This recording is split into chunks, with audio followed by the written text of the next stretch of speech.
జై శ్రీరామ్. 2022 నుంచి 2025 ఆగస్టు వరకు మొత్తం 18 ప్రెడిక్షన్స్ అనేవి ప్రూవ్ అయ్యాయి. ఇవన్నీ కింద డిస్క్రిప్షన్లో ఇవ్వడం జరుగుతోంది. 2026 డిసెంబర్ లోపల ఇండియన్ ప్రైమ్ మినిస్టర్గా యోగి ఆదిత్యనాథ్ రావటం జరుగుతుంది. వృషభ రాశికి అధిపతి శుక్రుడు.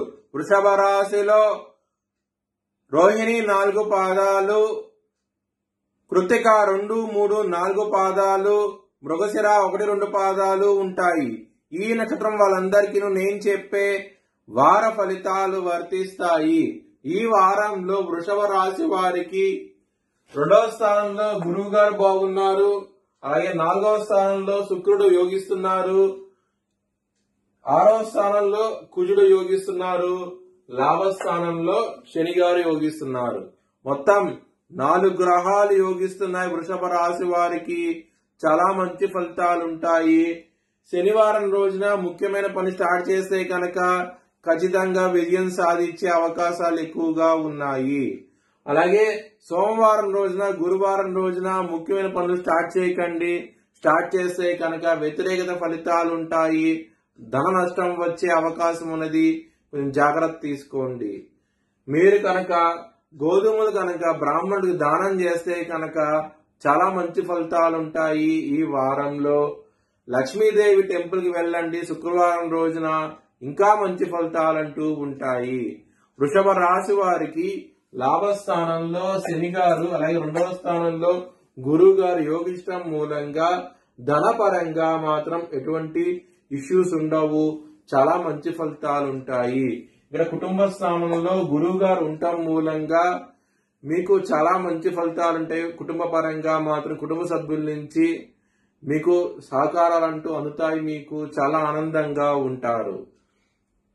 లవర్స్ కి మాత్రం ఈ వారం అనేది అంత అనుకూలంగా లేదు. మీకు 5వ స్థానంలో సూర్యుడు ఉన్నారు. శని గారి దృష్టి సూర్యుడి మీద పడుతోంది కాబట్టి లవర్స్ కి మాత్రం యుద్ధ వాతావరణం అంటూ ఉంటది. మీ లవర్ కి మాత్రం లవ్ ప్రపోజ్ చేయకండి. రిజెక్ట్ చేసే అవకాశాలు ఎక్కువగా ఉన్నాయి. ఈ వారంలో శత్రువులు అనే వాళ్ళు చాలా అధికంగా ఉన్నారు. 6వ స్థానంలో కుజున్నారు. దీని మూలంగా కొంచెం ఇబ్బందులు ఎక్కువగా ఉంటాయి. శత్రువులతో మాత్రం జాగ్రత్తగా ఉండండి. యుద్ధ వాతావరణం అంటూ ఉంటది. మీరు మాత్రం జాగ్రత్త తీసుకోండి. ముఖ్యంగా లీగల్ ఇష్యూస్ వచ్చే అవకాశం ఉన్నది ఈ వారంలో.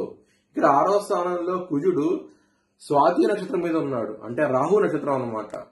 రాహుకి కుజుడికి అసలు పడదు అనమాట. దాని మూలంగా శత్రువులు అనే వాళ్ళు ఎక్కువగా ఉంటారు.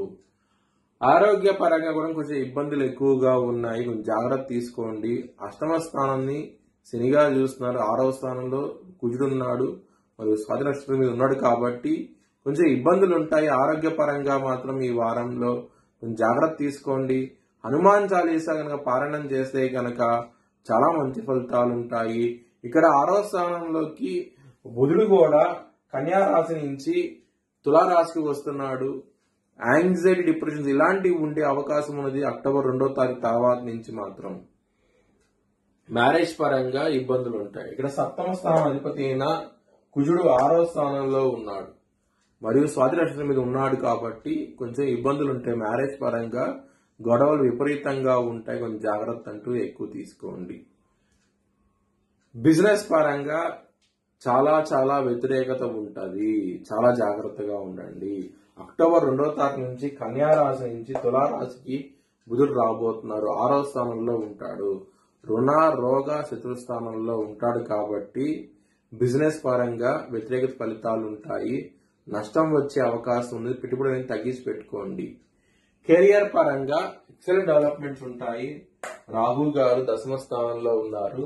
ఆయనకి గురువు గారు, శుక్రుడు గారు కూడా దృష్టి ఉన్నది కాబట్టి 10వ స్థానం మీద మీకు కెరియర్ పరంగా మాత్రం ఎక్సలెంట్ డెవలప్మెంట్స్ ఉంటాయి. మీరు ఊహించని విధంగా మీకు లాభాలను చూస్తారు. ఈ వారంలో వృత్తిపరంగా మాత్రం చాలా ఆనందంగా ఉంటారు. మీ భవిష్యత్ వివరాల కోసమై హెచ్ఎల్ఎన్ జ్యోతిషాలను సంప్రదించండి. Please like, share and subscribe my channel.